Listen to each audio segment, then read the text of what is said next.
Aujourd'hui, Israël se sent trahi par un ami. Il ne lit pas ça comme vous vous appelez à un moment donné. Oui, non, mais c'est pas les, là, c'est pas les Lipassa qui a décidé, c'est l'institution. C'est pas les Lipassa. Oui, c'est le Lipasa qui a signé. Oui, mais c'est une institution. Le problème, c'est qu'il faudrait que l'on comprenne ça aussi. Et je suis convaincu que, au-delà de la tumulte, au-delà de tout ce que les gens disent, au fond de lui, il sait. Il sait ce que moi et lui savons.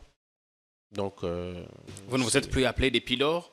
Il aurait aimé être invité, question de fournir ses moyens de défense. Aussi, parce qu'il dit qu'il n'a pas être invité avant. C'est pas possible. Avant. Parce qu'après, il a refusé de venir maintenant. Non, être invité avant, ça n'existe pas. Être invité avant, c'est une violation des textes. Je ne peux pas faire ça. Et nous apprenons que vous serez passé par d'autres personnes pour les convaincre finalement à venir fournir ces moyens de défense afin que la mesure soit levée. Non, pas du tout. Ça jamais. Ça, c'est jamais arrivé. Il nous suit. C'est jamais arrivé. On ne négocie pas les décisions du Conseil supérieur de l'audiovisuel. Non. À un moment donné, vous êtes-vous rendu compte que vous êtes trompé ou vous pensez que si c'était à refaire, vous le referez? Comment la décision? Dans le cas Israël? Non, mais tout le monde. En fait, il ne faut pas personnaliser les cas. Même vous, avec qui on discute maintenant, si vous commettez une infraction ou si vous commettez une faute, je vous inviterai. J'ai déjà été invité là chez bien vous. Sûr. Vous êtes venu? Oui. Mais alors, dire aujourd'hui que l'on a corrompu Bossembe pour 15 000 $, même pour l'argent, tout simplement même $1 million, c'est totalement inimaginable. Alors dans la logique, comme les gens disent... On a libéré vos frais de fonctionnement, vos arriérés. Est-ce que vous comprenez ce que ça veut dire? Ça veut dire que l'on a libéré le frais de 500 personnes pour se payer la tête d'une personne. Qui dérange? Où est la logique? Une personne qui dérange? Il n'y a aucune logique. Et cette personne dérange qui? Voyez-vous? Donc le problème, c'est qu'il faut qu'on aille au-delà de cela. Cher Kayembe, le problème, notre pays a besoin de l'ordre et de la discipline. Nous devons aller dans ça. Il faut mettre de l'ordre et de la discipline dans ce que nous faisons. Comme je vous ai dit, les plateaux de télévision ne devraient pas être de tribunaux ou des cours et tribunaux. Ce n'est pas aux journalistes de dire que tel est voleur. Il n'appartient pas aux journalistes de le dire. Ce n'est pas aux journalistes de dire que la femme de quelqu'un est fidèle ou pas. Ce n'est pas aux journalistes de dire que tel a vieilli ou pas. Ce n'est pas le rôle d'un journaliste.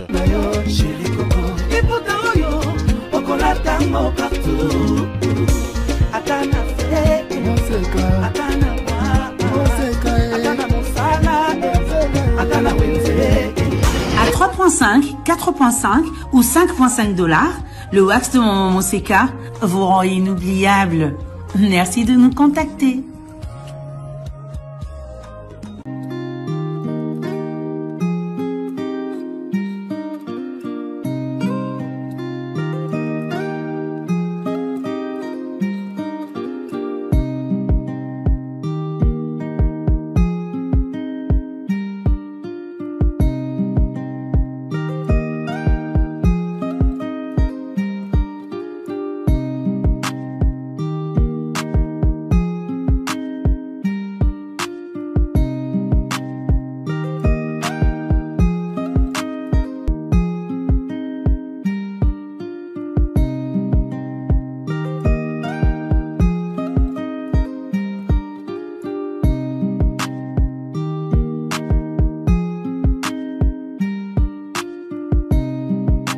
À la balkanisation de la République démocratique du Congo, le Congo restera un et indivisible.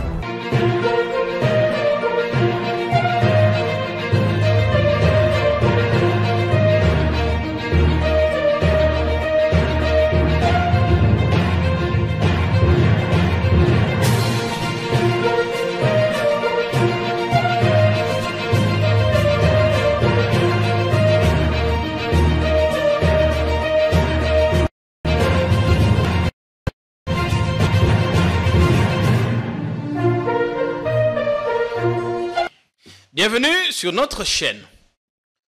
Il est adulé autant qu'il essuie constamment des pics, des critiques qui sont parfois très acerbes. Ce qui étonne dans son cas, c'est que parmi ses détracteurs les plus féroces, certains se recrutent dans la bergerie. C'est pour la plupart d'anciens potes, des compagnons de lutte ou encore des frères d'armes. Que passe ça? S'interroge-t-on ici? Problème d'intérêt? Certains disent qu'il a trahi le combat. Il a déçu les espoirs. Ce soir, on revient sur le parcours et le jeu d'un avocat qui a plutôt souhaité faire carrière dans le journalisme. Un jeune né à Goma qui a fait ses études à l'université de Kinshasa et qui a fait ses pas professionnels en Mbandaka. Il est fier de dire qu'il est le plus jeune chef de corps à la tête d'une structure, d'une institution d'appel à la démocratie qui régule les médias chez nous. C'est avec beaucoup de plaisir que nous recevons ce lundi Christian Bossembe, le président du CESAC. Bienvenue, monsieur le président. Merci beaucoup, cher frère Jean-Pierre. C'est un grand plaisir. Quand vous m'avez convié à cette émission, je n'ai pas hésité un seul instant parce que je connais la capacité de bien conduire une émission que vous avez et Merci. Vous faites preuve d'une responsabilité et surtout d'un professionnalisme, à mon avis, exemplaire. Donc voilà, je n'ai pas trouvé d'inconvénient et je suis là avec un plaisir énorme. C'est un honneur que vous nous faites, même si certains pensaient que vous ne viendrez pas. Ben, c'est vrai, on est dans un monde où les gens pensent à la place des autres. Et c'est un monde de préjugés, un monde de... Voilà, donc c'est comme ça. Mais après, moi, je suis de ceux qui pensent que les relations sont plus importantes que les fonctions et même les postes. Parce que après, les fonctions sont comme des vêtements que l'on met et que l'on peut enlever à tout moment. Et ce qui reste de plus important pour un homme ou un homme, c'est sa capacité de tisser des relations. Et moi, je pense que vous faites partie de ceux-là avec qui on a commencé la profession. On a évolué pendant à peu près 5 ans ou 6 ans. 5 ou 6 ans, oui, à la RTGA. Ensemble d'ailleurs. Donc, je trouve que c'est important. Donc, voilà pourquoi je pense que les clivages, sinon les positions, ne peuvent pas nous séparer, pas du tout. Ah oui, toujours savoir tisser les ponts par-dessus nos bien différences. sûr, bien sûr. Est-ce que vous vous sentez à l'aise? Naturellement, très à l'aise. Je ne me plains pas, comme j'ai toujours dit.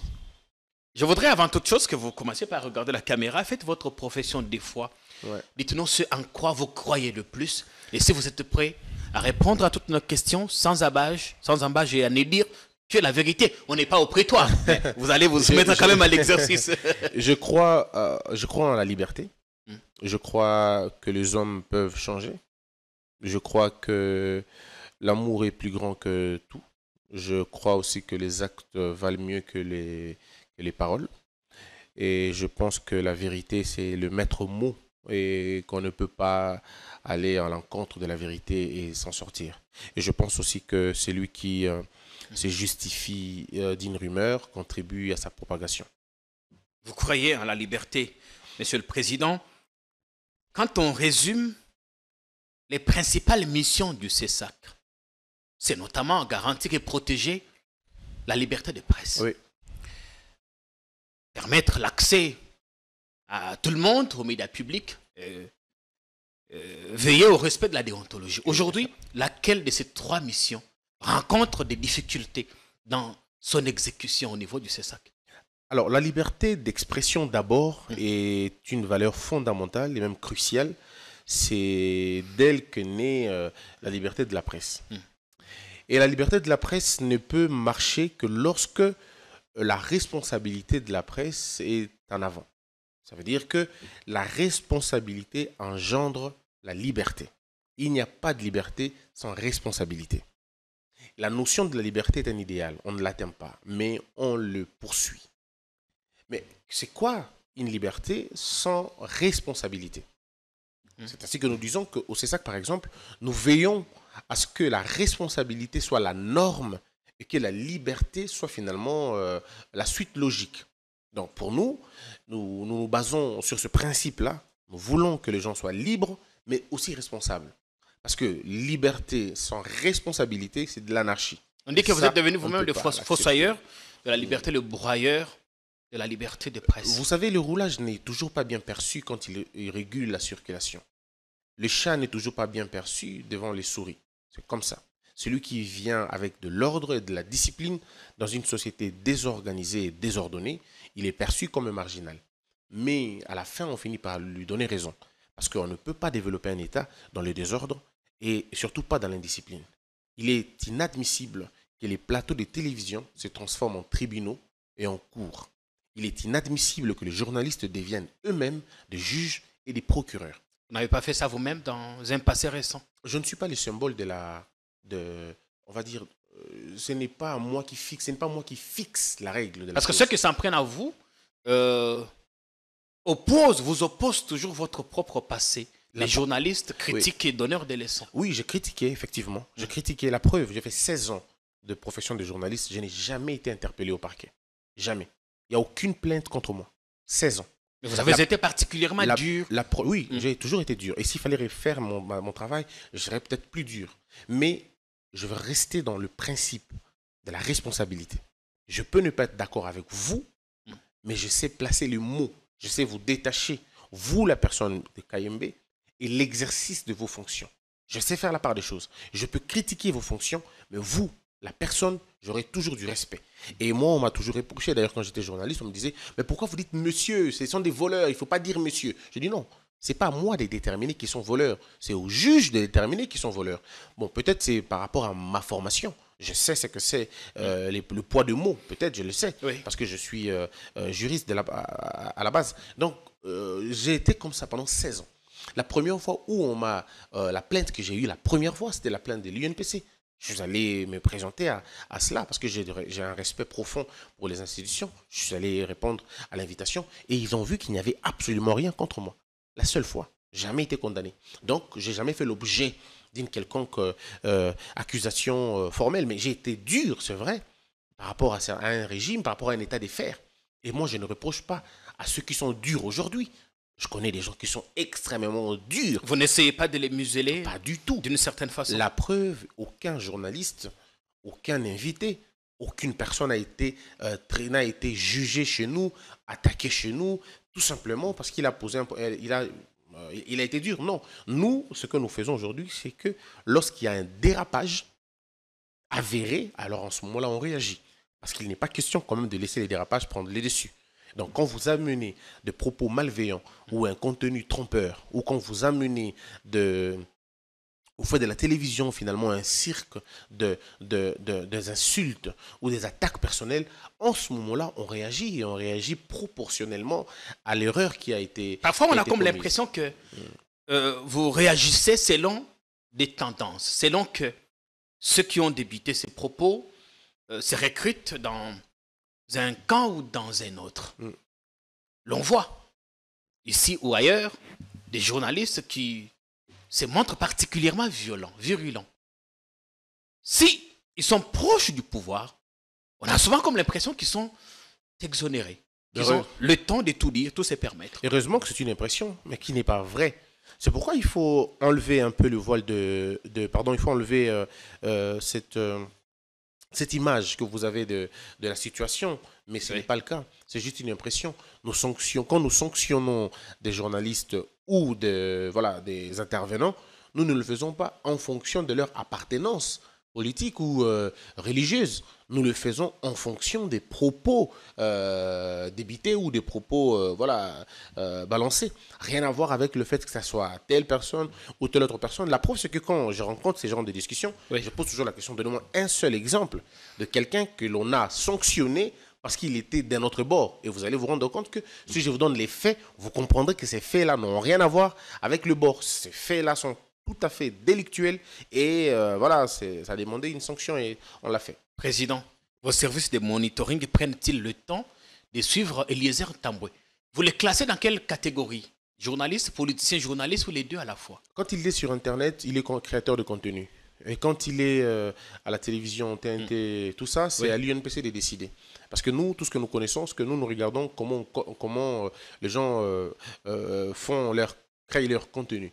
Parce qu'aujourd'hui, la notion même du journalisme a évolué beaucoup plus.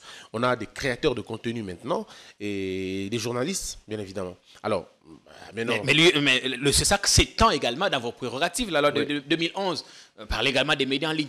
Oui, justement. C'est pourquoi nous disons que quand les contenus sont des contenus malveillants, des contenus dangereux, nous réagissons le plus urgemment que possible. Et ce qui se fait, c'est que vous allez comprendre que le temps pour nous, quand on s'est saisi d'un dossier, quand il n'est pas en flagrance, le temps de la lecture d'un dossier, ça peut prendre beaucoup de temps. Ça peut prendre 7 jours, ça peut prendre 8 jours, ça peut prendre 10 jours. Donc, le cas d'Eliezer, oui. Pasteur Gilit ou encore Joël Kitenge, les suivez-vous ces trois-là? Si, mais Joël Kitenge a été sanctionné. Il a été interpellé plusieurs fois. Il a été sanctionné aussi de la même manière. Le but du CESAC, ce n'est pas de fouetter. Nous ne sommes pas un père fouettard. Oui. Généralement, nous fouettons que lorsque nous rencontrons une résistance ou un manque de respect profond. C'est lorsque nous vous invitons et que vous ne venez pas, c'est en ce moment-là que nous sanctionnons. Mais si nous vous invitons, vous venez, vous nous expliquez, nous réalisons effectivement que c'est dans le cadre de la liberté de l'expression, parfois on laisse passer certaines choses. Et généralement, c'est ce que beaucoup ne comprennent pas. Les journalistes qu'on a toujours invités et qui sont toujours venus, généralement ils sont les moins sanctionnés. Mais nous sanctionnons souvent ceux qui veulent nous donner des leçons, ceux qui veulent nous faire comprendre qu'eux, ils connaissent mieux le travail que nous, alors qu'ils n'ont pas lu la loi, ils n'ont pas lu le règlement, ils connaissent absolument rien de ce qu'on fait, et ils veulent nous donner des leçons. Là, on les fait parce qu'ils ont tort, parce qu'on veut les prouver que oui, c'est nous qui avons le pouvoir. Généralement, une institution réagit par deux mécanismes les plus reconnus. Pour corriger l'impétrant, ou pour dissuader les autres à ne pas prendre user de ce comportement que l'on considère antisocial. Ce n'est pas concevable qu'une institution vous invite et que vous refusez de venir. Ce n'est pas concevable. Et là, Peter Tiani est donc le cobaye. Comment ça, le cobaye? Vous l'avez invité, il ne s'est pas pointé, il a été sanctionné et son média a plusieurs fois été visé par vos sanctions. Le principe est là, cher KMB, le principe est là. Si vous ne refusez, si vous ne venez pas, qu'est-ce qu'on fait? Si vous ne venez pas, on fait comment? Si je vous invite parce que je dois vous entendre, ça veut dire que je professe, moi, la reconnaissance de vos libertés, de vos droits fondamentaux qui sont les droits de défense. Donc nous vous invitons afin que vous puissiez venir nous dire pourquoi vous vous êtes comporté de cette façon. Il arrive que quelqu'un vienne vous dire non, chère institution, ou vous êtes trompé de la lecture de mes propos. Ce n'était pas dans ces contextes-là. Et très souvent, dans la plupart des cas, les journalistes ont raison. Dans la plupart des cas, quand ils viennent se défendre, ils ont raison. On se dit, mais écoutez, on est là pour protéger. Mais on dit, en ce moment-là, ils suit une séance de ce qu'on appelle une séance pédagogique. On dit aux journalistes, ben écoutez, voilà, nous, on a compris, mais les autres ne comprendront pas ça comme ça. À la prochaine, essayez de faire ceci et de faire cela. Et ça se règle généralement comme ça. Mais lorsque vous ne venez pas, vous voulez faire le malin et vous ne venez pas, et au-delà du fait que vous ne venez pas, vous commencez à donner des leçons ou à boycotter l'institution, eh bien, vous savez tous que l'institution l'emportera toujours. Pour Peter, une certaine opinion pense que c'est devenu une affaire personnelle entre lui et vous. Parce qu'on chercherait quoi? On n'a jamais eu de problème dans le passé. On n'a jamais eu de problème dans le passé. Vous pouvez lui poser des questions, il vous le dira. On n'a jamais eu de problème personnel. Et il le sait. Est-ce que vous parlez toujours? Ça fait quand même longtemps. Hein, mais après, je crois qu'il est très occupé aussi. Certainement, il est dans le désavion de temps en temps. Mais je n'ai aucun problème. C'est aucun problème. Quand on a des choses à se dire, on se le dit. Je n'ai aucun problème, vous allez lui poser la question, on vous le dira. Et je peux vous assurer, cher KMB, je n'ai de problème avec aucun journaliste. Tous ceux qui m'attaquent le plus souvent, ils m'attaquent par appartenance à. Mais jamais parce qu'on a eu un problème personnel, ça n'arrivera jamais.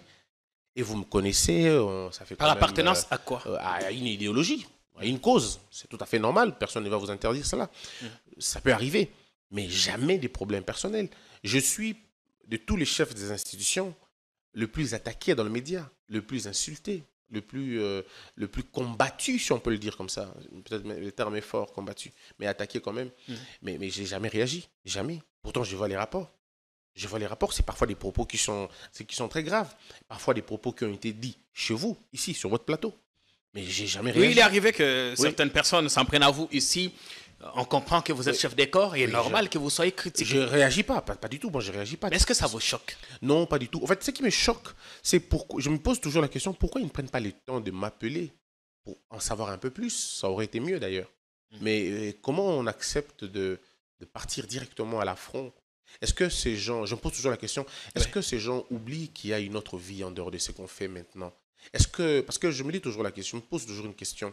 Avant d'allumer, en fait pas allumer, mais voilà, avant d'allumer une forêt, comme on dit, il faut se poser la question si on y est ou on est en dehors de cela.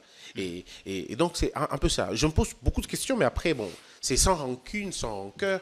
Je n'ai pas de place pour haïr. Et parfois, vous vous dites, ben, je vous aurai au tournant. Jamais. Par contre, moi, quand j'ai pris, dans mon moment de prière, je demande toujours à Dieu de me faire oublier le mal qu'on m'ait fait pour que je ne use pas de mon pouvoir. Et parfois, je dis à Dieu, rends ma main lourde pour prendre une décision contre mes agresseurs. Je ne voudrais pas faire ça. Parce que ce qui fait mal ici, ce sont les critiques, ou plutôt les gens qui vous critiquent. Parce que pour la plupart, c'est des gens que vous connaissez. Vous avez été ensemble dans la lutte. J'ai dit au début de l'émission que c'est des frères d'armes, des compagnons de lutte. Non, moi, en fait, c'est le problème. Moi, ça ne me gêne pas du tout que les gens m'attaquent. Quand je regarde... Ça fait toujours mal, quelque part, monsieur le président. Oui, ceux qui m'attaquent et qui ne me connaissent pas, je comprends. Parce qu'au Congo, on peut te faire haïr quelqu'un que tu n'as jamais vu, que tu n'as jamais rencontré. Ça arrive. Et nous avons cette spécialité-là. Les Congolais, ils ont atteint un niveau de recruter des gens pour haïr les autres. Ils sont forts dans ça. Et malheureusement, ceux qui ne connaissent pas haïssent les gens sans les connaître. Et moi, j'ai la chance.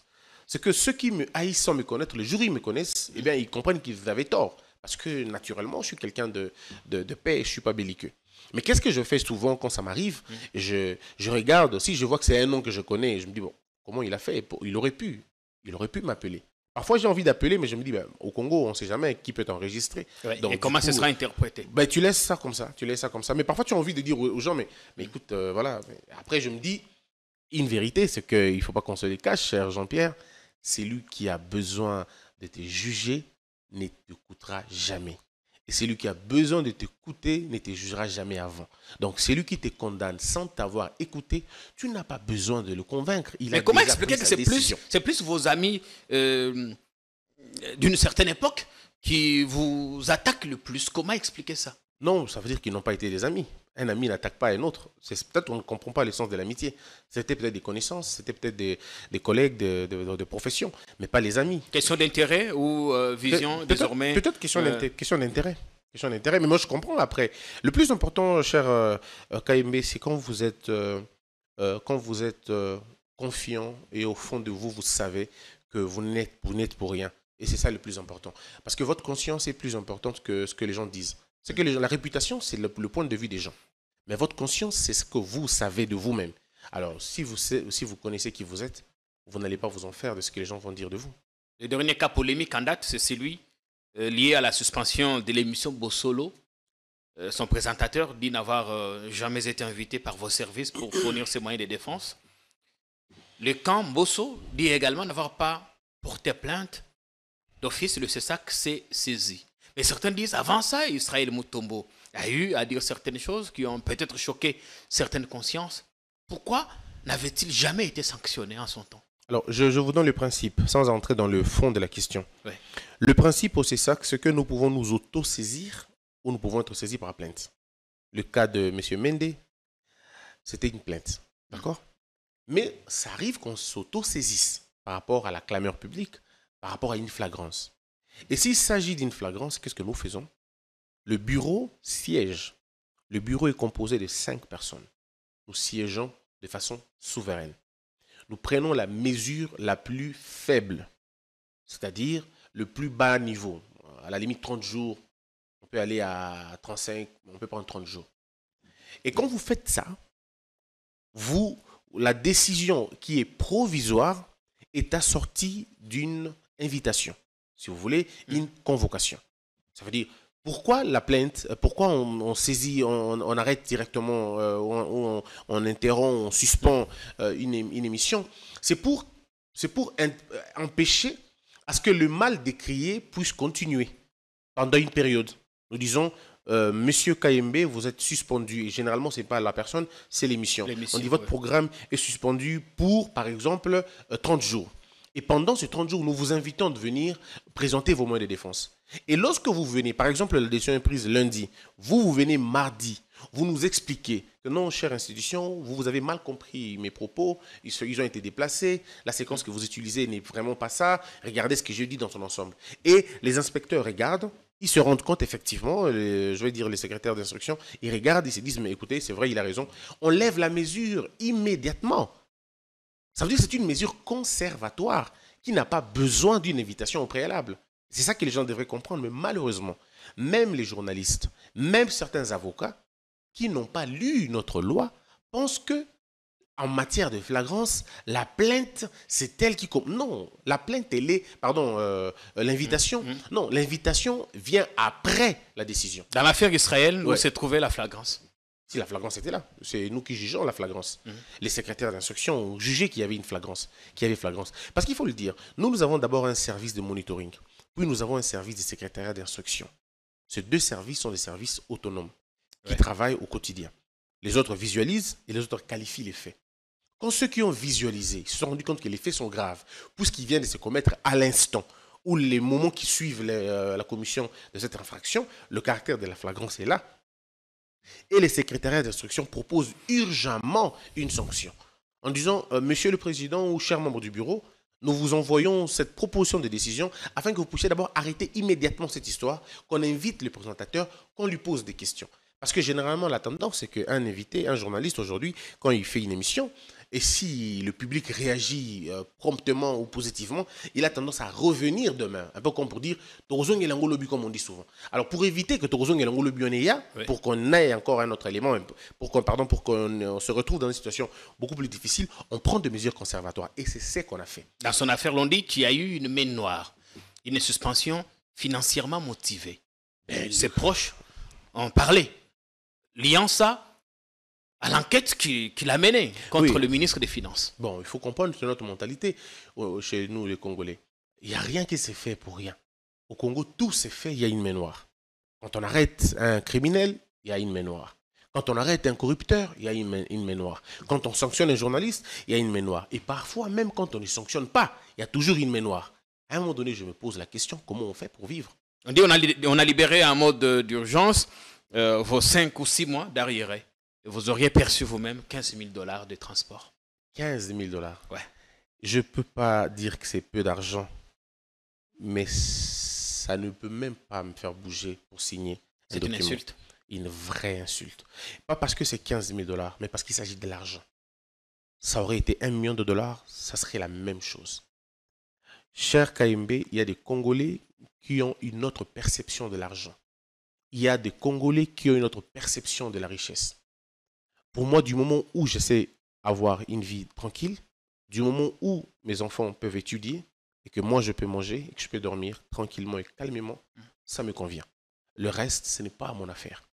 Donc, dire aujourd'hui que l'on a corrompu Bossembe pour 15 000 $, même pour l'argent, tout simplement même 1 million de $, c'est totalement inimaginable. Alors dans la logique, comme les gens disent... On a libéré vos frais de fonctionnement, vos arriérés. Est-ce que vous comprenez ce que ça veut dire?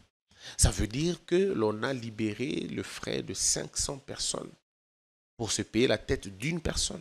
Qui dérange? Où est la logique? Une personne qui dérange? Il n'y a aucune logique. Cette personne dérange qui? Voyez-vous? Donc le problème, c'est qu'il faut qu'on aille au-delà de cela. Cher KMB, le problème, notre pays a besoin de l'ordre et de la discipline. Nous devons aller dans ça. Il faut mettre de l'ordre et de la discipline dans ce que nous faisons. Comme je vous ai dit, les plateaux de télévision ne devraient pas être de tribunaux ou des cours et tribunaux. Ce n'est pas aux journalistes de dire que tel est voleur. Il n'appartient pas aux journalistes de le dire. Ce n'est pas aux journalistes de dire que la femme de quelqu'un est fidèle ou pas. Ce n'est pas aux journalistes de dire que tel a vieilli ou pas. Ce n'est pas le rôle d'un journaliste. S'il a mené toute son enquête et qu'il a toutes les preuves, à la limite, on dirait qu'on est présumé. Non, mais justement, mais c'est ça l'élégance et même c'est ça la responsabilité. Sinon, si le journaliste commence à faire le travail de magistrat... Si c'est avéré, peut-être. Il y a un dérèglement. Oui, mais pour que ça soit avéré, il faut justement que ça soit les juges. Nous avons dans ce pays ce qu'on appelle le principe de présomption d'innocence. Qu'est-ce qu'on en fait? Cher Jean-Pierre, moi je le dis parce que je suis tous les jours insulté, calomnié, parfois diffamé. Je sais ce que c'est. Mais peut-être que vous n'avez jamais été insulté autant. Posez la question à ceux qui ont été déjà insultés ou diffamés. Ils vous diront ce que c'est. Ce n'est pas facile. Et dans un État, on doit protéger la réputation des gens et la vie privée des gens. C'est aussi ça la régulation. Il ne faut pas que la télévision serve d'arme, on va dire ça comme ça. La télé n'est pas une arme. D'accord? Le stylo d'un journaliste, la plume d'un journaliste n'est pas une arme pour faire mal. On ne terrorise pas les gens quand on est journaliste. Et c'est ça qu'on a toujours essayé d'en parler. C'est même pour la raison pour laquelle je pense qu'il faut qu'on commence avec des sensibilisations et des ateliers pour finalement demander aux gens, écoutez, vous pouvez faire bien le travail. Et c'est pourquoi je voudrais insister sur une question ici, cher Jean-Pierre. J'insiste sur le fait que le journaliste, je m'adresse aux journalistes en regardant votre caméra, aucun journal, personne ne peut vous enlever vos droits d'informer, de dénoncer et de faire des enquêtes. Moi, en premier, je vous encourage de continuer à faire des enquêtes, à dénoncer. Et le CESAC ne se mêlera jamais de vos enquêtes, jamais de vos investigations. Mais seulement la manière dont vous traitez ça en toute responsabilité. Dénoncez s'il y a des cas de détournement.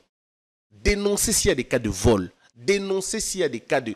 Tout ce que vous pouvez, faites-le. Mais seulement faites-le tout en respectant la discipline, en respectant la déontologie. C'est tout simplement ça. Est-ce que c'est trop demandé? Aujourd'hui, Israël se sent trahi par un ami.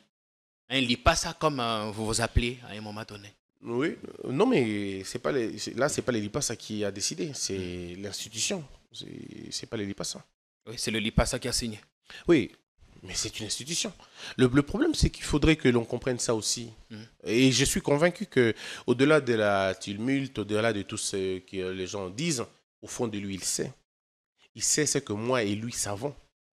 Donc, vous ne vous êtes plus appelé des pylores?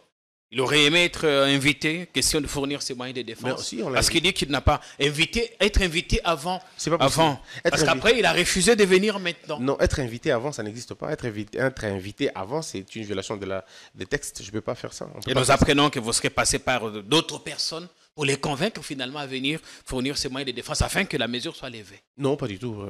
Ça, jamais. Ça, c'est jamais arrivé. Il nous suit. C'est jamais arrivé. On ne négocie pas les décisions du Conseil supérieur de l'audiovisuel, non. À un moment donné, vous êtes-vous rendu compte que vous êtes trompé ou vous pensez que si c'était à refaire, vous le referez? Comment la décision? Dans le cas Israël? Non, mais tout le monde. En fait, il ne faut pas personnaliser les cas. Même vous, avec qui on discute maintenant, si vous commettez une infraction, si vous commettez une faute, je vous inviterai. J'ai déjà été invité là chez vous. Vous êtes venu? Oui. Mais alors, est-ce qu'on vous a tué? Pas du tout. Donc, si vous faites, même quand on fait une émission maintenant, si vous faites vous sortez de votre rang de journaliste, vous devenez quelqu'un d'autre, on vous invitera. Et s'il faut vous sanctionner, je le ferai. Et je le ferai vraiment volontiers, il n'y aura pas de problème. Et je sais que ça n'entamera pas nos relations, sauf si vous avez des arguments après. Mais en tout cas, ça n'entamera pas. Parce que vous savez que ce que je fais, ce n'est pas pour vous tuer. C'est ça que ce n'est pas une prison. On prend des mesures qu'il faut prendre. Vous avez convoqué ou invité aussi Ndeko Flavien Roussaki. Oui. Vous avez bien fait dégrainer les motifs, les griefs qui lui sont reprochés.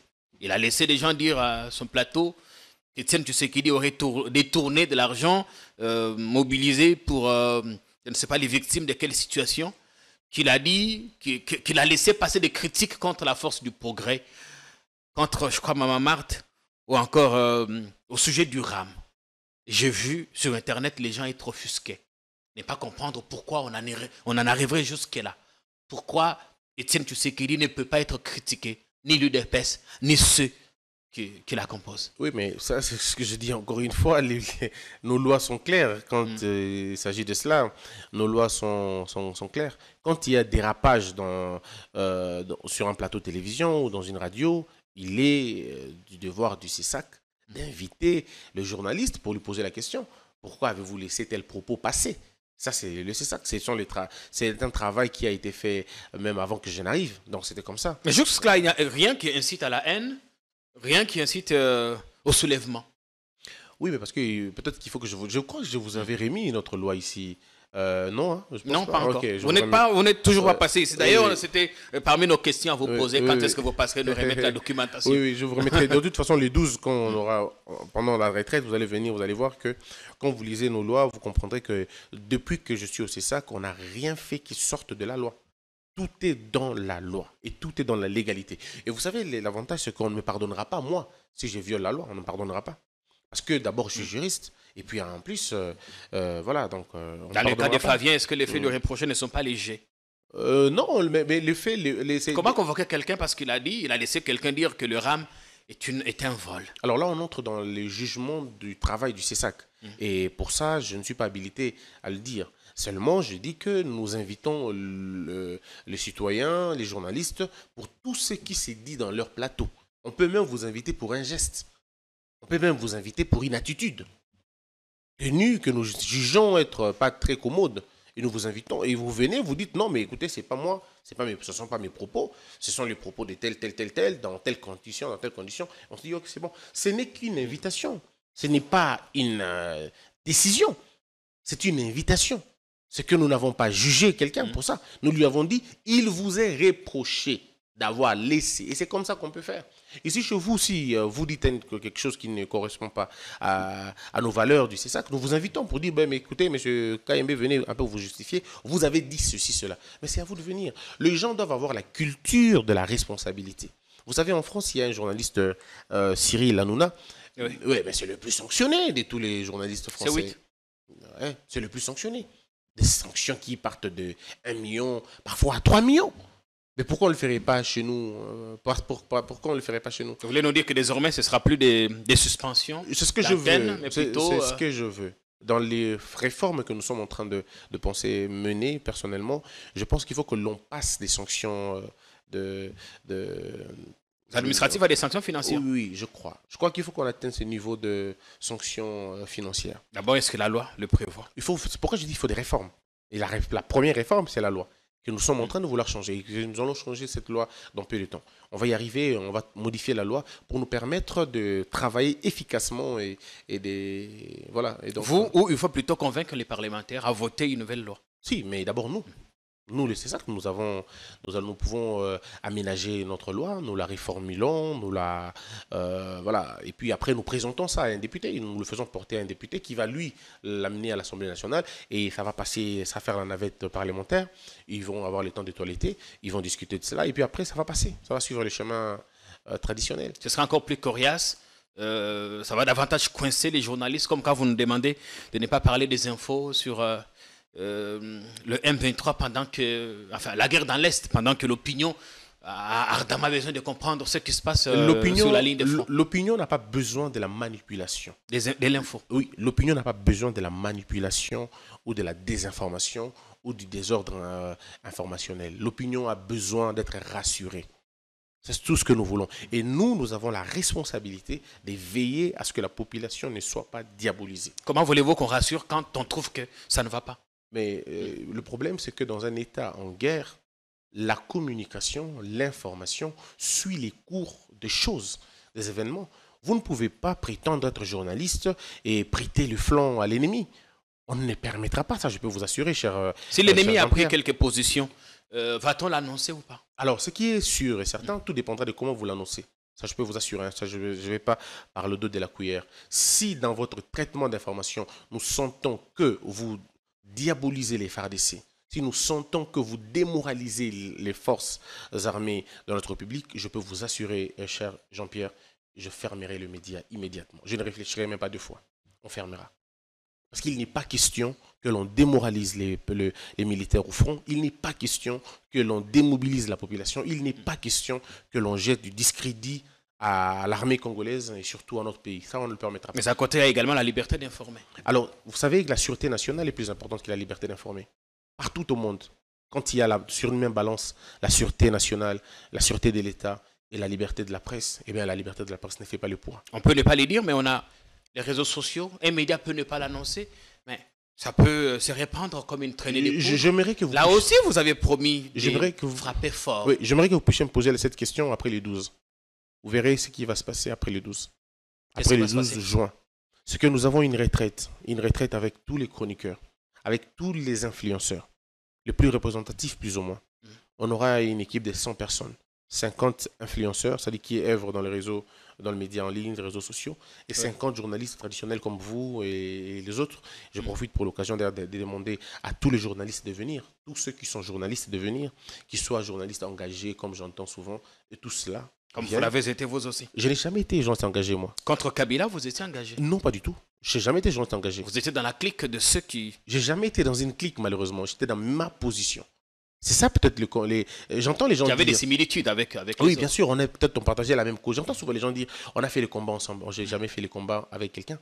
Je n'ai pas été recruté pour faire un combat quelconque. J'avais des convictions, et vous le savez, j'avais des convictions, et je les défendais, et je ne le regrette pas. Je n'ai jamais appartenu à un groupe ou à un clan. Non, jamais. J'ai jamais été à la solde d'un politicien. Jamais. Jamais. Jamais de la vie. Je suis resté constant dans mes positions. Prenez mes émissions de l'RTGA, prenez mes émissions de Congo Buzz. Jusqu'à aujourd'hui, je suis resté dans ma ligne. Et donc, le 12, j'invite tous ces journalistes qui se réclament être journalistes engagés de bien vouloir venir discuter avec nous. Parce qu'à la fin, nous allons signer une charte.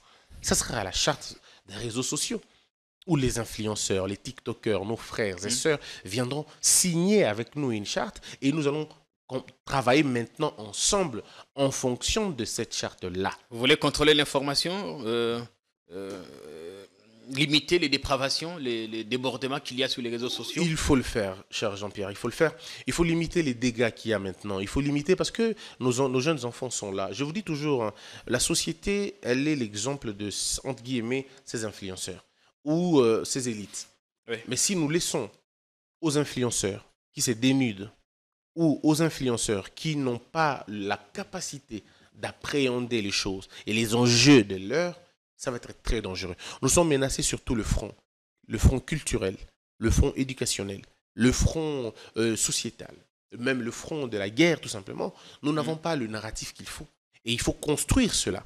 Il faut changer donc le paradigme communicationnel. Et pour arriver à changer le paradigme communicationnel, il faut qu'on invite des gens comme vous, Jean-Pierre. Il faut qu'on invite les journalistes congolais pour leur dire, voilà, regardez là où le pays se trouve en ce moment. Regardez le défi auquel nous sommes confrontés. Voilà ce que nous voulons faire. Et nous comptons sur vous. Ce ne sera pas de la corruption. Ça ne sera pas non plus de lavage de cerveau, mais ça sera plutôt une discussion citoyenne. Parce que nous devons développer un concept, c'est la citoyenneté numérique. Nous devons arriver à le faire. Le citoyen qui a son téléphone, qui a son TikTok, doit se poser des questions de quel contenu je veux amener maintenant. Qu'est-ce qu'il veut amener, apporter. Et ça, nous allons les aider à le faire. C'est pourquoi nous allons passer avec d'abord un petit groupe que nous prendrons en charge, ça je le dis, que nous prendrons en charge pendant un temps pour expérimenter le plan que nous voulons. Ça veut dire que nous allons prendre par exemple 50 personnes. Quand vous dites prendre en charge, c'est-à-dire les accompagner avec un financement? Mais oui, un accompagnement. Il ne faut vraiment pas se les cacher. Il faut les accompagner. Il faut les accompagner. Vous savez, il y a des jeunes gens qui débordent d'idées, mais tout ce qu'ils n'ont pas, c'est parfois les mégas, parfois les cadres, parfois la documentation. Regardez dans quelles conditions vous travaillez. Produisez plutôt un bon contenu. Mais les conditions ne sont pas si mauvaises que ça. Mais est-ce que si on ajoute un plus dans ce que vous faites, n'est-ce pas que vous allez aller un peu plus loin? Aujourd'hui, c'est vous qui faites l'émission tous les jours. Mais peut-être que vous avez envie de recruter des gens. Mais vous ne voulez pas les recruter parce que vous ne voulez pas vivre ce que vous avez vécu pendant plus de 10 ans, où les gens viendront travailler et ne seront pas payés. Donc, si on peut vous aider dans ces conditions-là, je suis convaincu qu'on peut impacter d'une manière ou d'une autre votre ligne de faire les choses. À ce moment-là, vous ne sortirez pas de votre cadre légal?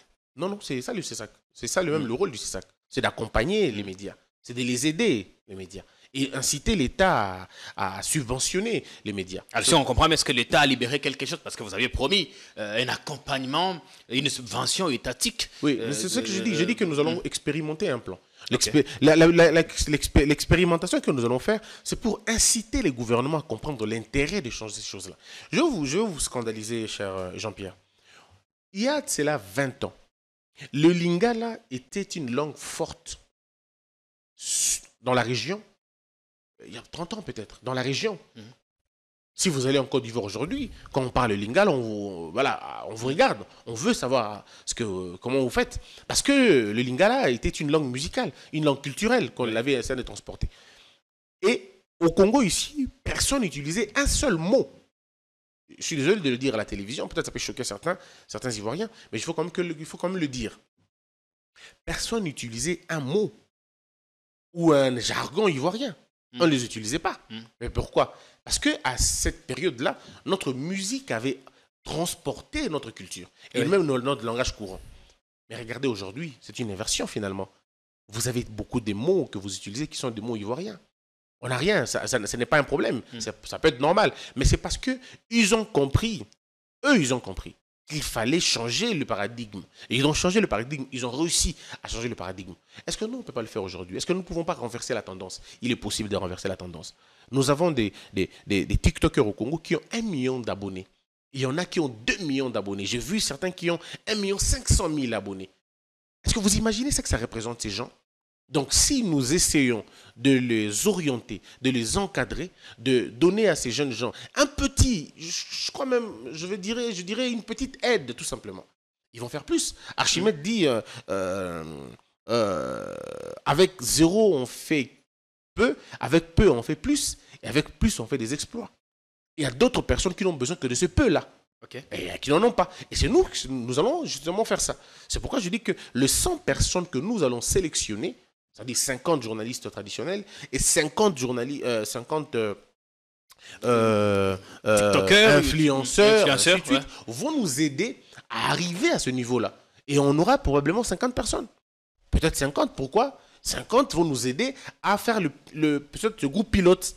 Et c'est avec eux que nous allons essayer de... Avec les réseaux sociaux, vous avez une marge de manœuvre assez réduite.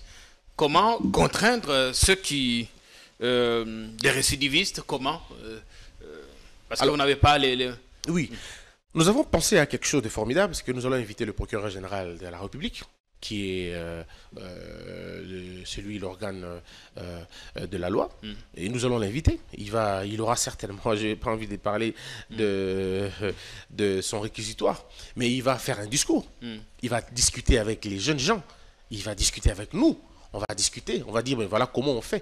Peut-être que les gens font, vous savez, c'est même Socrate qui le dit, l'homme fait le mal parce qu'il ne connaît pas le bien. Le jour où il le connaîtra, il le fera nécessairement. À certaines personnes, il leur manque que la connaissance, que de l'information. Et le procureur va le dire. Il y aura le ministre ou le chargé du numérique qui va aussi le dire.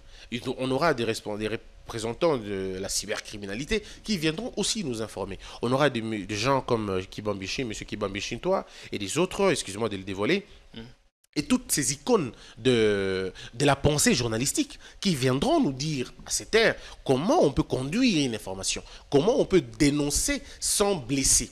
Comment on peut faire des investigations sans finalement violer la déontologie ou briser les règles fondamentales. C'est dans ça que nous allons. Vous voyez, c'est une campagne de sensibilisation pour dire aux journalistes, et voilà comment ça se passe. Et puis nous allons profiter pour dire à tout le monde c'est quoi le CESAC en réalité. Peut-être qu'à la sortie, on vous donnera nos lois et vous allez aller les lire, vous comprendrez que depuis qu'on est au pouvoir, depuis qu'on est dans la gestion, aucune loi n'a été brisée, aucune loi n'a été violée. Ceux qui disent qu'on a violé la loi sont ceux qui ne l'ont jamais lue, pour la plupart des cas. Et ceux qui disent que vous avez déçu les espoirs, Monsieur le Président. Quel espoir? Quel espoir? Un discours que vous avez porté à un certain moment. Moi, je n'ai jamais porté les discours que j'ai portés a toujours été un discours sévère sur la question de la responsabilité. J'ai jamais été... et puis, je ne suis pas délégué de journaliste, moi. Non. Non, je ne suis pas délégué de l'UNPC. Vous êtes délégué du président de la République. Je ne suis pas délégué. D'abord et avant tout. Je ne suis pas délégué de... Non, je ne suis pas là parce que je suis journaliste, non. Vous êtes là parce que le président vous a fait confiance. Oui, je ne suis pas là parce que je suis journaliste. Et ceux qui disent que c'est devenu une caisse de résonance. Oui, mais il faut prouver qu'on est caisse de résonance. Peut-être que... Je comprends, il y a des Congolais qui n'ont pas utilisé longtemps des mots et des expressions. Et parfois, ils veulent les utiliser à temps et à contre-temps. Abusivement, parfois. Caisse de résonance, ça veut dire quoi? Et vous savez qu'il y a des gens qui pensent que le CESAC a un chef. Ou le CESAC est sous la tutelle de je ne sais qui. On n'a pas de tutelle. Je n'ai pas de chef. Vous n'avez des comptes à rendre à personne? À personne. Moi, c'est la loi qui me guide. Est-ce que vous êtes fier de ce que vous faites jusque-là? Je peux vous assurer, très fier de ce que je fais. Mais je mesure aussi la responsabilité. Je mesure aussi la gravité de choses. Et c'est pourquoi à chaque fois que je prends une décision et que ça se raconte dans la société, je me pose la question, et si j'étais corrompu? Je me pose toujours la question, et si j'avais mal fait?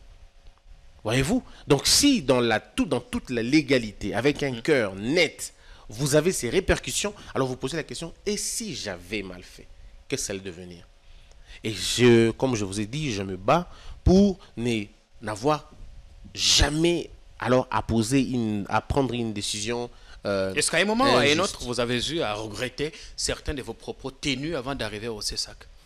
Non. Aujourd'hui, si vous étiez vous-même journaliste et vous-même président du CESAC ou membre de la plénière, vous aurez à prendre des décisions contre vous-même. Non, je vous dis sincèrement non. Non, en tout cas. J'ai jamais été... je ne me rappelle pas d'avoir insulté. Bon, vous savez ce qui est vrai, il faut le dire quand même, cher Jean-Pierre, quand vous avez fait 16 ans de profession Oui. et quand vous avez tourné des émissions tous les jours, vous ne vous rappelez pas vraiment de tout ce que vous avez dit. Il se peut qu'il y ait un mot de moi un peu de trop. Ça peut arriver. Et pour ça, je demande pardon pour ça. Mais je ne me rappelle pas. Une opinion est restée nostalgique après vos propos sur l'ancien président. Vous vous êtes expliqué ici Oui, à heureusement. J'ai un profond... quelques années. Cher frère, je peux vous assurer, je n'ai jamais été d'accord avec la gestion de l'ancien président Joseph Kabila. Mais j'ai toujours un profond respect pour lui. Je ne regrette jamais mon combat contre ce qu'il faisait, contre sa gestion. Je ne regrette pas. Même si on revenait à zéro, je ferais la même chose. Je prendrais la même position devant les mêmes actions. Mais mon respect pour cet homme va rester le même. Je peux vous assurer, je vous ai dit sur votre plateau, il n'y aura jamais une vidéo où de ma bouche sort ces propos-là. Jamais. Jamais, mais alors jamais. Sur Bossolo? Jamais de la vie, ça n'existera pas. Encore Bossolo. Jamais. Jamais. Je peux vous assurer une chose. On vous a fait dire des choses, c'est ça? Je vous dis, cher Jean-Pierre, Oui. moi, le nom que je porte n'est pas le mien. Je le dis ici chez vous. Le nom que je porte, c'est le nom de mon père. Il est encore vivant. 68 ans aujourd'hui. Il aura 69 ans cette année. Donc, je ne peux pas dire un truc qui va salir son nom. Parce que ce n'est pas le mien, c'est son nom à lui. Et de deux, j'ai donné ce nom à 2 jeunes garçons. Comment ces jeunes garçons vont me voir, moi, leur père, en train d'insulter? Je ne peux pas faire ça. Ce n'est pas moi. Mais là, l'opinion n'oublie pas. Mais l'opinion, c'est vrai aussi. Quelle opinion? C'est ça notre plus grand problème, cher frère. Quelle opinion? Parce que quand j'ai annoncé que je vous recevrais, c'est revenu Oui, ne constamment. restez pas esclave d'une opinion qui ne se donne pas la peine d'aller rechercher la vérité. Ne vous donnez pas la peine, cher Jean-Pierre. Vous resterez dans une prison inutile. Les gens qui vous attaquent sur des faits qu'ils n'ont jamais entendus, qu'ils n'ont jamais vus, ça ne vaut pas. Je ne peux jamais, jamais insulter. Et je suis convaincu que l'ancien président, là où il se trouve maintenant, il peut le dire lui-même. Et j'ai été critiqué par beaucoup de journalistes, mais le seul à ne m'avoir pas attaqué, à ne m'avoir pas insulté, c'est lui.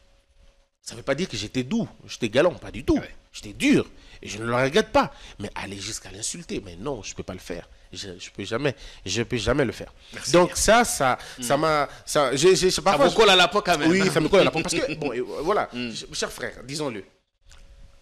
Bon, faisons un petit jeu. Acceptons ça. Enlevons cette tâche. Qu'est-ce qu'on me reprochera encore? Rien. Donc il fallait le faire. Et moi, je rencontrais un monsieur d'un parti, je ne citerai pas son nom, c'est un grand frère. Je lui dis, mais comment vous faites dormir en paix en me collant une saleté comme ça? Comment vous faites? Il me dit, ben, écoute, on a regardé, mais on s'est dit, mais toi, qu'est-ce qu'on peut te coller à part ça? On te colle ça. J'ai gardé ça. Donc, s'il y a des choses qui m'ont collé à la peau, il y a ça. Et puis, il y a mon agression. Oui. Oui, peut-être. Ça, c'est resté, dans mon esprit. Tu vois, Après, on vous avez vous entraîné. Non, je m'entraînais déjà avant. Cher frère. C'est une vidéo qui est sortie de son contexte. Cher Jean-Pierre, je peux vous assurer. Si je ne m'entraînais pas, Oui. je serais défiguré. Ça aurait été fatal. Je serais défiguré. Vous n'avez aucune idée que plus de 8 personnes vous tombent dessus et qu'ils vous frappent à volonté.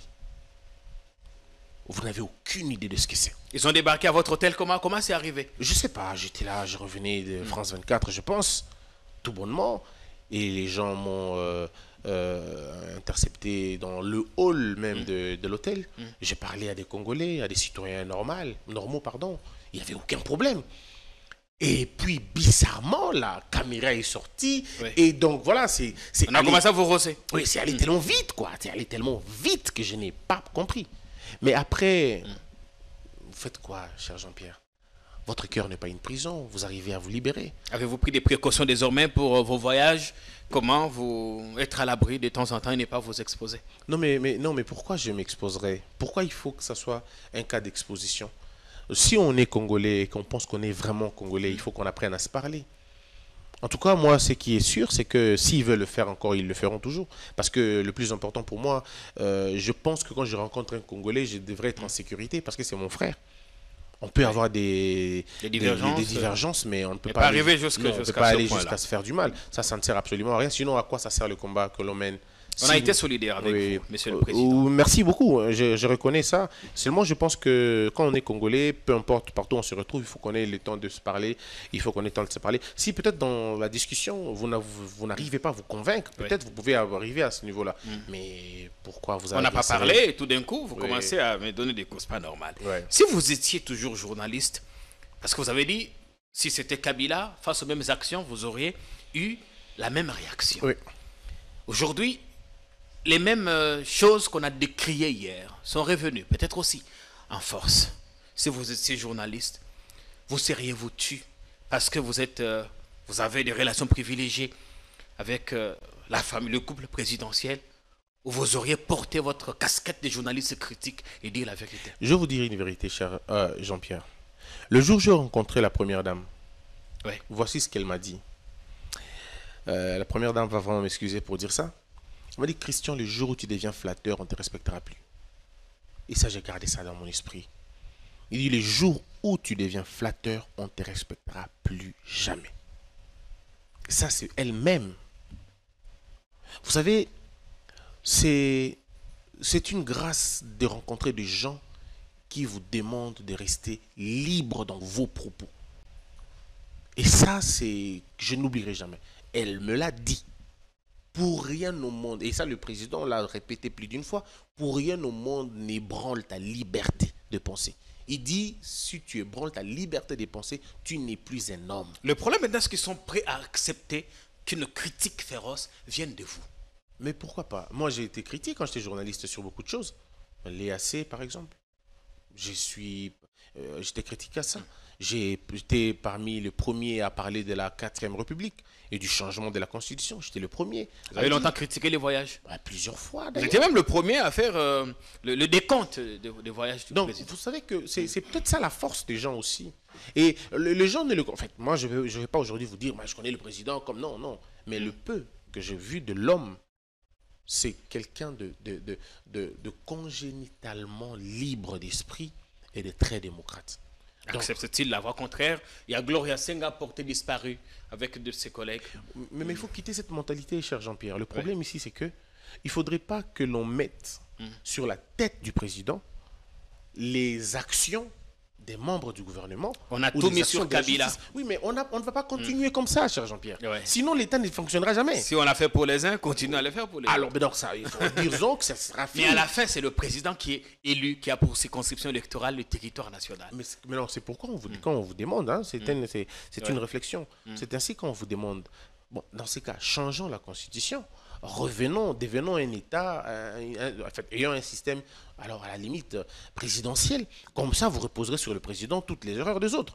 Parce qu'on est dans un système où le Premier ministre a la responsabilité de l'échec ou de la réussite du programme. Maintenant, on met ça sur la tête du président. Donc, c'est pour dire que schématiquement, dans nos cerveaux, nous sommes dans un État, dans un système présidentiel. Mais quand ça ne marche pas, le président ne dit pas lui-même que c'est la faute est à son gouvernement. Il dit tantôt c'est tel ou tel autre. Mais c'est ça la contradiction, cher Jean-Pierre.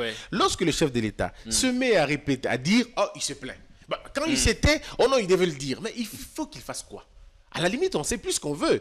Donc, le problème, c'est que dans la tête du Congolais, et ça, ce n'est même pas vous, cher Jean-Pierre, c'est tout le Congolais. Même quand une petite rigole est bouchée, tu sais qui dit Marambo, non. On ne comprend pas ici que la compétence est d'attribution. Et on ne comprend pas ici le système dans lequel on évolue. Donc, dans les raisonnements, dans l'imaginaire collectif... À la fin, c'est lui qui répond. Dans le raisonnement collectif et dans l'imaginaire collectif, on est déjà dans un système présidentiel. Mais dans la pratique de tous les jours, on est dans un système semi-présidentiel. Donc, je pense simplement que, comme je disais là, je n'ai jamais été influencé par qui que ce soit, mais si j'étais journaliste, quand vous posez la question aujourd'hui, si j'étais journaliste, encore journaliste, j'allais faire la même chose. Critiquer férocement Félix Tshisekedi. Pas lui, non, le régime, oui. J'ai jamais critiqué M. Kabila lui-même. J'ai critiqué le régime de M. Kabila. Oui, même je continue à l'appeler M. Kabila. Donc je critiquerai toujours le système. Et j'ai toujours critiqué le système. Mais seulement moi, je n'invente pas, je ne suis pas derrière le buzz. Je n'invente pas de choses. Quand c'est bon, c'est bon. Quand c'est pas bon, c'est pas bon. Donc il faut quand même qu'on arrive à atteindre ce niveau-là. Sinon, ça va être très, très, très, très compliqué. Aujourd'hui, il faut le rappeler quand même dans la presse, ou sinon, la liberté que l'on a grandit tous les jours. Ça fait quand même 5 ans qu'il n'y a jamais eu coupure d'Internet. 5 ans. Après tout ce qu'il y a. 5 ans. Et là, nous sommes à la 6e année. Aucune coupure. Pendant la période électorale, aucune coupure. Mais nous connaissons tous dans quel état on a vécu quand, à un moment donné, où on coupait Internet 2, 3 fois, 4 fois comme ça. Donc le problème ici, c'est que nous devons consolider, d'accord, cette démocratie. Nous devons consolider la liberté d'expression et la liberté de la presse. Je reviens encore. Cher Jean-Pierre, la liberté d'expression n'est pas un cadeau que les politiciens font aux journalistes. C'est un droit. Oui. Un droit inaliénable. On ne peut pas l'aliéner. Et nous, le CESAC, nous ne pouvons pas permettre que votre droit soit aliéné. Ça, je ne le ferai pas. Je me battrai jusqu'à la fin pour que vos droits des journalistes soient respectés. Pour qu'aucun journaliste ne soit poursuivi, arrêté, puisqu'il a fait correctement son travail. Ici, le mot-clé, c'est correctement. Correctement son travail. Mais lorsque le journaliste devient militant, lorsque ça devient du militantisme, parce qu'aujourd'hui, à un moment donné, on ne sait plus faire la différence entre les propos d'un journaliste et les propos d'un membre de parti. Parfois, ça se mélange. Et il faut recadrer ces choses-là. Il faut recadrer. Tous les week-ends, on attendait le gouvernement qui n'est toujours pas arrivé. L'attente devient quand même très longue, Monsieur le Président. Bon, je pense que le président est mieux placé et le Premier ministre, certainement. C'est toujours la Constitution là qui bloque. Il faut passer au régime présidentiel comme ça. Ça prendra moins de temps. Non, là vous déplacez mes propos. Mais aussi, ce que vous dites n'est pas faux, cher Jean-Pierre. Je le dis parce que je le dis pas en tant que président d'une institution d'appui à la démocratie. Je le dis en tant que chercheur. Je le dis en tant qu'enseignant. Je le dis que le système présidentiel aurait facilité beaucoup de choses. Ça, c'est sûr, beaucoup de choses. Et j'ai des émissions que j'ai eu à tourner sur la 4e République. J'ai eu des émissions sur le changement de la Constitution qui sont encore sur Internet. Avant, auriez-vous souhaité que l'on change de Constitution? Je l'ai demandé plusieurs fois. J'ai même écrit sur ça. Et ma thèse porte sur ça. Parce qu'on va dire, on fait ça parce que le seul bénéfice du changement de la Constitution, c'est d'accorder une présidence à vie à Félix Tshisekedi. C'est ce que dit l'opposition. Oui, je comprends, mais vous savez, moi, je suis une restance scientifique. Vous allez vous rendre compte que déjà au départ, cette Constitution, il y a des gens qui n'en voulaient pas déjà, parce que c'était, à la limite, on ne sait pas si c'était vraiment un plébiscite constituant ou on était dans une sorte de convention, c'était un pacte, c'était un octroi, bien bref, on était dans tout ça en fait, dans cette constitution. Mais après, ça reste des termes, ça reste notre constitution. Mais personnellement, mon point de vue a toujours été le même. Et on est en face de ceux qui l'ont défendu hier, qui pensaient qu'on ne pouvait pas toucher, changer ne serait-ce qu'une phrase. Oui, on aura du mal à évoluer si nous continuons à regarder parce qu'ils ont dit, parce qu'ils ont fait. Moi, je ne suis pas dans ceux qui ont dit, je ne suis pas dans ceux qui ont bloqué. Je reste dans les faits. C'est tout simplement ça le problème. Et en tant que scientifique, d'ailleurs, je vous informe, ma thèse porte sur ça, en fait, sur les nouvelles constitutions et les États émergents. C'est ça ma thèse, en fait. Et celui qui dirige ma thèse, c'est le professeur Essambo. Donc c'est avec lui qu'on travaille sur la question. J'estime humblement que nous devons repenser l'État au Congo. Une refonte, je ne parle pas d'une réforme, je parle d'une refonte et que nous devons le faire, et que ce soit au niveau administratif, que ce soit au niveau de l'État, mais la plus grande refonte, elle sera celle de l'homme. Il faut repenser l'homme congolais, il faut repenser la pensée congolaise, il faut reconstruire l'homme.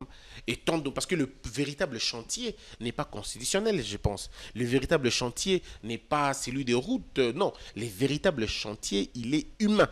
Il faut outiller le capital humain, il faut reconstruire, rebâtir, redéfinir les choses. Et puis, vous allez voir que les choses vont véritablement aller. Si l'homme congolais est reconfiguré, l'État va suivre directement. On a un problème d'homme. Oui, un véritable problème d'homme. On n'a pas de pensée, on ne connaît pas notre pensée. Si nous arrivons à définir notre pensée, nous définirons l'homme, nous définirons la culture politique et on aura une âme politique. Ainsi, on pourra parler de l'État et les autres. Et ça, c'est un travail que je fais. Donc, ma thèse, je vais la soutenir et vous allez voir que, voilà, rien à voir. Mais quand j'entends les gens me dire, par exemple, non, M. Boussembe, en tant que président d'institution, vous ne pouvez pas parler de ça. Je dis, mais attendez, Vous n'allez pas interdire à un scientifique, vous n'allez pas interdire à un citoyen congolais de donner un point de vue sur une question Vous dites déjà vous-même scientifique. que vous ne souhaitez pas rester dans l'ombre. Dans l'ombre, comment?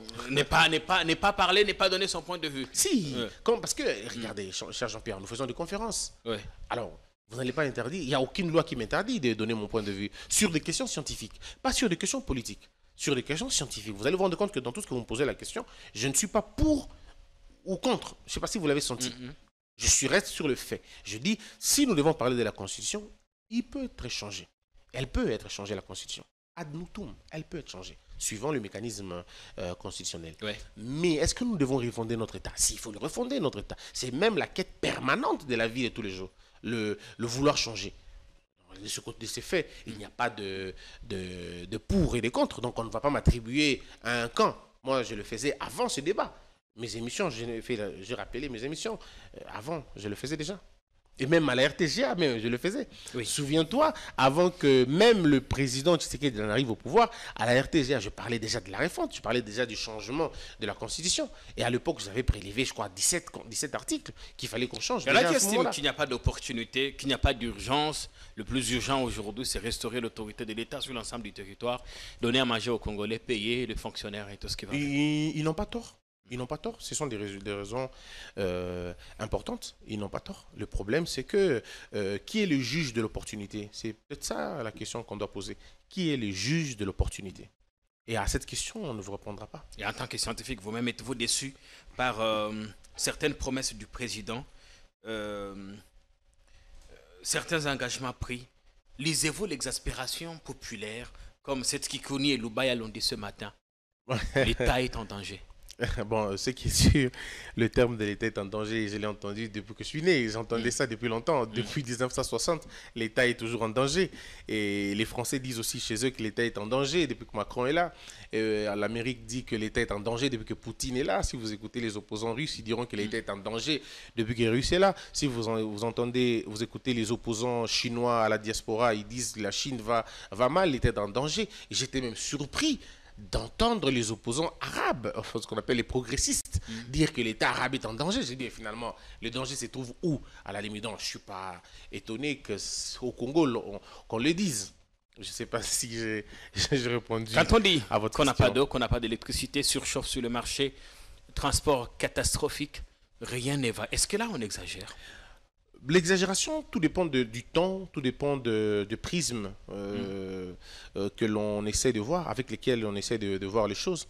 Parce que le système de transport que nous avons au Congo, a-t-il été bien depuis quand? Quand est-ce que c'était bien? Parce qu'on ne peut pas juger la détérioration de quelque chose sans partir de la base. C'était bien quand?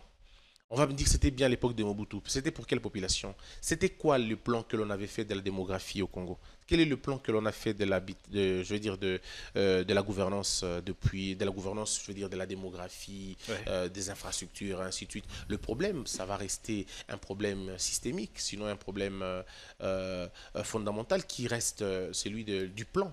Quel est le plan? Quelle est la pensée que nous avons de notre vie, de notre pays? Parce que le système de transport, quel est le modèle de transport que nous voulons avoir dans notre pays? Quel est le modèle de l'habitat que l'on veut avoir dans notre pays? Quel est le modèle de gouvernance qu'on veut avoir? Et depuis quand on l'a mis en place? C'est ça des questions fondamentales. Moi, j'invite les Congolais d'aller un peu plus loin. Parce que le problème, c'est quand on réfléchit, c'est Tshisekedi. Quand on réfléchit, c'est Kabila. Quand on réfléchit, c'est les hommes. En fait, allons au-delà des hommes pour voir les principes. Est-ce qu'il n'est pas important de repenser l'État congolais dans son ensemble, dans sa manière d'être géré depuis 1960? Est-ce que nous avons répondu aux bonnes questions? Quelle est la politique de l'électricité que nous avons depuis 1960? Quelle est la politique de l'eau que nous avons depuis 1960? Ce n'est pas des questions de dire non, tel n'a pas... Non, mais il ne revient pas au peuple de réfléchir sur tout ça. C'est aux dirigeants de réfléchir et de trouver des solutions. Mais justement, c'est aux dirigeants que je pose la question. Quel est notre plan? Parce qu'il faudrait qu'on ait un plan. Il faudrait qu'on arrête de croire qu'un président qui arrive vient recommencer. On ne sera pas un éternel commencement. C'est l'illusion qu'on a donnée. Non, ce n'est pas l'illusion que l'on a donnée. On peut avoir les envies, on peut avoir les idées, on peut avoir le projet. Mais la question fondamentale reste de savoir, si vous ne réglez pas les principes, la pratique ne changera jamais. Est-ce qu'on détourne beaucoup plus qu'avant? Je n'ai pas l'évaluation, parce qu'on vit dans deux époques. On vit dans l'époque de la transparence, et tout ce qui est fait peut être dit. Alors qu'il y a On sait quand même, oui, on dit. Il y a longtemps, on était dans un... Ils sont accusés de détournement, mais ils ne sont pas non plus inquiétés. Vous ne comparez pas lorsque vous êtes dans l'omerta et lorsque vous êtes dans la transparence. Il est possible que dans la transparence, que les gens disent des choses, parce que bon, c'est dans la transparence. Mais quand c'est l'omerta, on risque de croire qu'il n'y a rien fait, alors que... Mais ce qui intéresse, c'est que dans cette transparence, on fait quoi de ceux qui sont accusés de détournement? Bah, peut-être que c'est une autre question. Encore que la rue ne doit pas diriger. Ce n'est pas la rue qui dirige. Il y a souvent des rapports documentés de l'IGF qui finissent dans les tiroirs. Alors, ce qui est vrai, ça c'est sûr, l'IGF fait un travail extrêmement formidable, mais encore qu'il faut les étudier les uns après les autres. Je crois qu'il fait un travail déjà très bien, mais je suis convaincu que les choses vont finalement... voilà, les choses iront... Quand vous voyez l'affaire dite de forage et lampadaire, tous les boucans qu'on a fait, qu'est-ce que ça vous inspire? Bon, comme je vous dis, hein, je n'ai aucun commentaire sur la question. J'observe en tant que régulateur cette question, et étant donné que cette question a finalement alimenté l'opinion pendant une certaine période, je n'ai pas de commentaire sur la question. Il faut aller jusqu'au bout de la logique, instruire l'affaire, le ministre doit répondre des faits lui imputés. En tout cas, je pense que nous, au niveau de la régulation, nous regardons comme tout le monde. On n'a pas un mot à placer sur cette question. Pourquoi? Parce que la justice est déjà saisie. Et c'est ainsi qu'on avait fait même un communiqué demandant aux journalistes de s'abstenir de commenter une affaire des injustices, sinon on va orienter le cours des choses. Moi, je crois que je fais confiance en la justice. Je pense que la justice va faire son travail et nous, on est là en train d'observer. Donc, il n'y a pas je n'ai pas de commentaire sur la question, une question spécifique comme ça. Votre mandat s'achève en 2026? Je pense 4 ans. 4 ans. Ouais. Vous avez l'intention de rempiler? Je suis le délégué du président de la République. Et si le chef de l'État renouvelle sa confiance, je pourrais le faire.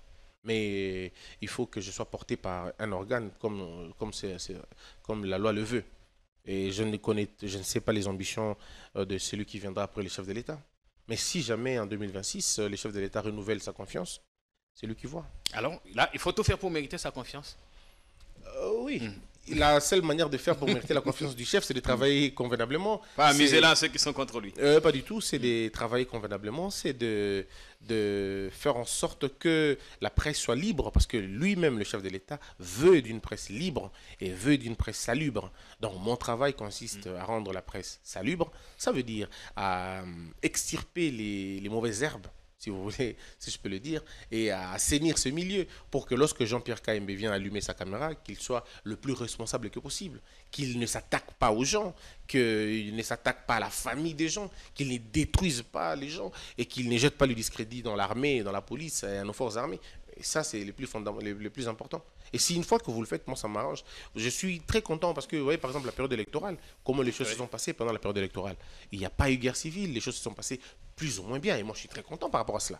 Vous avez menacé les médias pendant qu'au Sénégal, ce sont les médias qui ont annoncé les premières tendances. Oui, mais c'est ce qu'on dit aux gens. Vous pouvez...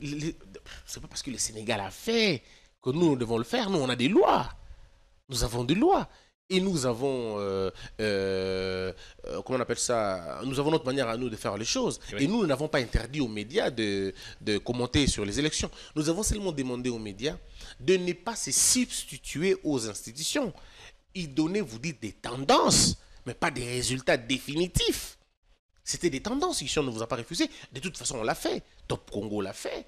Donner déjà des tendances. On ne l'a pas refusé. Je connais des médias qui l'ont fait. Il n'y a pas eu de problème. Mais le mal, c'est de se dire tel a gagné avec autant. Ah non. Ça aussi, aucun média ne l'a dit. Ce n'est pas à vous de le dire. Et aucun média ne l'a dit parce que les médias ont compris. Ils ont suivi la directive. Et c'est ce que je dis. Moi, je félicite beaucoup. Vous savez, cher Jean-Pierre, ne regardez pas 2-3 journalistes fâchés ou non. Le Congo a un compte à plusieurs. La dernière fois que je posais la question, j'en riais encore, on parle de 17 000. On parle même de plus d'ailleurs. Journalistes sur l'ensemble du territoire. Ils sont nombreux. Mais ces journalistes-là ne se plaignent jamais des choses. Ils sont plutôt bien. Et vous, on a souvent tendance à regarder 2-3 journalistes qui sont fâchés ou 4 journalistes, mais vous oubliez les autres qui sont plutôt, nombreux et qui sont contents du travail qu'on fait. Et par là, je tire mon chapeau aux journalistes de l'Est de la République. Mais j'ai jamais vu de patriotes comme ces gens. Ils travaillent dans des conditions les plus difficiles, cher Jean-Pierre. Mais ils sont d'une responsabilité exemplaire. Ceux de l'Est de la République, les journalistes de là, mais non. Regardez la manière dont ils traitent les informations de la guerre. Oui. En toute responsabilité. Mais c'est fabuleux de voir ça. Mais ici, chez nous, malheureusement, à Kin, ce n'est pas le cas. Certains, encore une fois, certains journalistes se sont donné même le droit de donner la parole aux rebelles. Est-ce que vous trouvez ça normal? Et vous avez dit, pour parler de l'Est, de la sécurité, il faut avoir un expert sur le plateau. Bien sûr que oui, parce que quand vous voulez parler du CESAC, vous m'avez invité moi, le président du CESAC. Pourquoi vous n'avez pas invité un professeur de l'IFASIC pour parler du CESAC? Vous m'avez invité moi, parce que vous pensez que j'ai la certitude, j'ai la licence de parler de ça. C'est-à-dire qu'à chaque fois qu'on devra parler de l'insécurité là-bas, de ce qui se passe, il faut absolument avoir un expert militaire, un policier. Un expert militaire, un policier ou un expert en stratégie de ces choses-là. C'est pour garantir votre information, cher Jean-Pierre. Il ne court pas les rues aussi, c'est ça le problème. Mais le travail des journalistes, c'est aussi ça, cher Jean-Pierre. Regardez comment les journalistes français font les émissions sur la Russie. Ils ont toujours des experts sur le plateau. Ils se rassurent d'avoir toujours des experts. Mais pourquoi chez nous, vous invitez des hommes que vous appelez analystes politiques? Ils n'ont même pas un diplôme.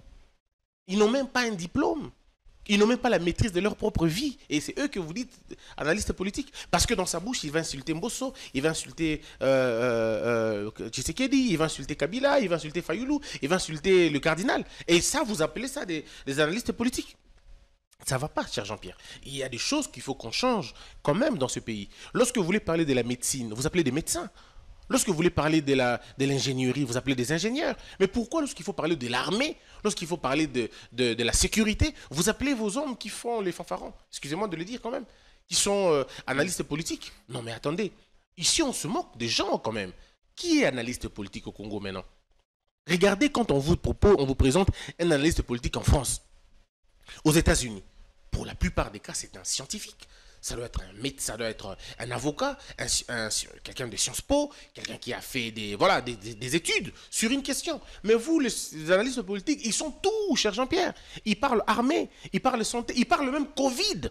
J'ai vu même des analystes politiques discuter de la véracité du vaccin. Mais à un moment donné, on doit quand même s'arrêter. Ils parlent de tout. Si vous leur posez la question du cardinal Ambongo, il donne un point de vue. Des docteurs Mouyembe, il donne un point de vue. Mais finalement, même si vous étiez des génies et des savants, abstenez-vous de certains sujets, faites appel aux experts. C'est tout simplement ce que nous demandons. Monsieur le Président, voilà. Ouais, on va rendre l'antenne bientôt. Une semaine après le coup d'État raté, pas de grandes annonces, pas de sanctions. Les gens sont quand même inquiets. Certains se posent la question si effectivement il s'agissait d'un vrai coup d'État.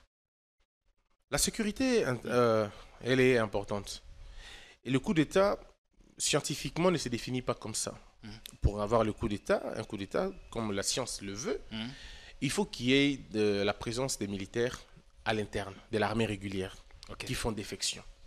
Et puis, il faut soit ce qu'on appelle un coup d'État militaire, ou un coup d'État, ça veut dire des politiciens qui sont derrière, qui prennent le pouvoir. Si c'est juste les militaires au sein de l'armée régulière, il n'y a que eux. On parle alors en ce moment-là d'un putsch, qui est un terme plutôt allemand. Ouais. Mais ce qu'on a vu, ce n'est pas un coup d'État. C'est une tentative de renversement du pouvoir ou des institutions. Mais c'est tout à fait normal que cela inquiète les gens. Mais moi, personnellement, j'apprécie la manière dont on a mis terme à cette histoire de la plus belle manière, sans qu'il y ait de problème, au moins des quiétudes nationales. Regardez, le même jour, il y a eu un concert. Et le concert a joué dans de très bonnes conditions. C'était un message important pour dire aux gens, écoutez, le pouvoir n'est pas inquiété. Et ça, c'était une très bonne chose, je pense. Mais en même temps... Après, on attendait des grandes annonces parce que l'État, il y avait quand même, vous parlez d'une tentative de déstabilisation des institutions. Oui. On attendait des grandes annonces, des sanctions possibles. Rien jusque-là. Oui, mais c'est que... On estime que ceux qui sont là ont bien fait leur boulot. Non, mais l'État n'est pas réactionnaire, cher frère. L'État n'est pas réactionnaire. L'État, c'est une personne morale la plus pensante. L'État, il est omniprésent, omnipotent, omniscient. Il réfléchit. Il ne réagit pas comme ça. Peut-être que les études sont en train d'être menées, les enquêtes sont en train de se poursuivre et les sanctions tomberont. C'est pas parce qu'il y a un coup d'État aujourd'hui que les gens tombent demain. Non, sinon on va réagir. On va réagir. L'État ne réagit pas comme ça. L'État pense son action. Avez-vous autre chose à dire qu'on n'a pas? pu épingler ici? Bon, c'est le moment que je pense qu'on a passé tout et vous m'avez fait d'ailleurs dire des choses ici. Je pense simplement que nous devons aimer notre pays et nous devons faire confiance à notre régulation. Le CESAC est là pour protéger les intérêts de la presse. Et les journalistes ne seront jamais inquiétés tant que nous serons là. Seulement, nous demandons aux journalistes de faire correctement leur travail. Nous demandons aux journalistes de respecter la déontologie, de respecter l'éthique et de respecter plus ou moins les fondamentaux. Mais après, les restes, ça va de soi. Donc, qu'ils continuent à nous faire confiance, quand on ne connaît pas une information, qu'on nous pose la question. Mais je voudrais insister sur la journée du 12. Ouais. C'est une journée importante pour nous, c'est une retraite importante. Donc, les TikTokers, les influenceurs, nous n'aurons que 50 malheureusement. On aurait bien voulu avoir plus, mais les moyens nous manquent. On n'aura que 50 influenceurs, on aura 50 journalistes. Qui vivent au pays. Oui, qui vivent au pays, bien sûr. Ça sera la première retraite probablement. Peut-être que quand on aura plus de moyens, on fera la deuxième fois. Mais donc, voilà un peu dans ces conditions-là. Ça sera le 12. Et je vous invite, cher Jean-Pierre, une invitation formelle. Vous pouvez informer aux autres journalistes. J'ai pas envie de vous provoquer pour dire de votre obédience. J'ai pas envie de dire ça. Mais des journalistes. On aimerait bien voir Israël Mutombo, Peter Tiani, Patrick Lokala et d'autres. Ils sont tous invités. S'ils voudront. Vous parlez de 50 personnes, c'est limité. Il faudrait qu'ils aient leur carton d'invitation. Oui, on va le faire. Vous en faites pas, on le fera. On le fera d'abord pour les organes. Parce qu'il faut d'abord respecter cela. Nous, on n'a pas vraiment de lien direct avec des journalistes. C'est plutôt les organes de médias à qui on va adresser cette invitation. Peut-être que vous allez peut-être envoyer une personne ou deux. Peut-être que RTGA enverra deux. Peut-être que, voilà, jusqu'à ce qu'on atteindra ces 50-là. Mais la grande question, c'est ceux qui sont en province. On est en train de réfléchir comment on va faire pour trouver ces consensus-là. Mais en tout cas, c'est juste un petit échantillon. Ce serait important de faire déplacer même une personne à Lubumbashi, une autre, ou dans les provinces limites. Je pense on est en train de réfléchir dessus pour voir comment on va faire. Mais sinon, en tout cas, le but, c'est de vous avoir tous. Et moi, je serais très heureux de vous voir, vous, et de voir les autres. Mais de toute façon, je vous enverrai les invitations et je les partagerai aux médias. Ils les partageront et ils viendront. De toute façon, il faut qu'on arrive à taire nos clivages, qu'on arrive à taire nos divergences pour qu'on fasse résonner la profession. Merci bien, Président. Je vous en prie. Merci à vous pour le temps que vous avez pris à nous regarder, on espère bien avec délectation. On se retrouve demain pour un autre programme. Continuez, faites les extraits comme vous le faites si bien, mettez partout où vous voulez, TikTok, Facebook, X, partout. Portez-vous bien, prenez bien soin de vous, du Congo aussi. Bonsoir.